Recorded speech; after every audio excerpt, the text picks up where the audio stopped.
ভন্ড, আমার বিশ্বাস হয় না। কি বললি? তুই কি বললি? এই আংটি বাবাকে তুই ভণ্ড বললি? এই তুই জানিস না এই আংটি বাবার আংটির কত ক্ষমতা? তোকে বিশ্বাস করামু আমি বাবা আসলে ভণ্ড না। আরে বাবা, আপনি বিশ্বাস করবো কে বইরা? আপনি দেখা যাচ্ছে টোকাই টোকাই, আর প্রমাণ ছাড়া কেউ বিশ্বাস করে? দাঁড়া, তোকে প্রমাণই দেমু।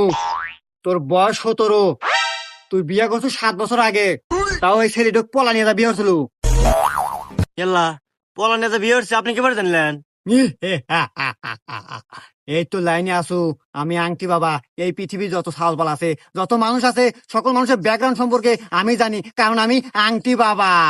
হুম, আমি আরো জানি তোর বউ একটু কালারে মার খাইছে, শ্যামলা। আর তোর বউয়ের নাম রোজিনা। আর তুই যে আমার কে বিশ্বাস করস না, এইটাই তো আমি বুঝি না। এল্লা, এরা সব জানে। বাবা, বিশ্বাস আল্লাহ আসতেছে। শোন, বিশ্বাস আরো আসবো, মেইন কথা তো কই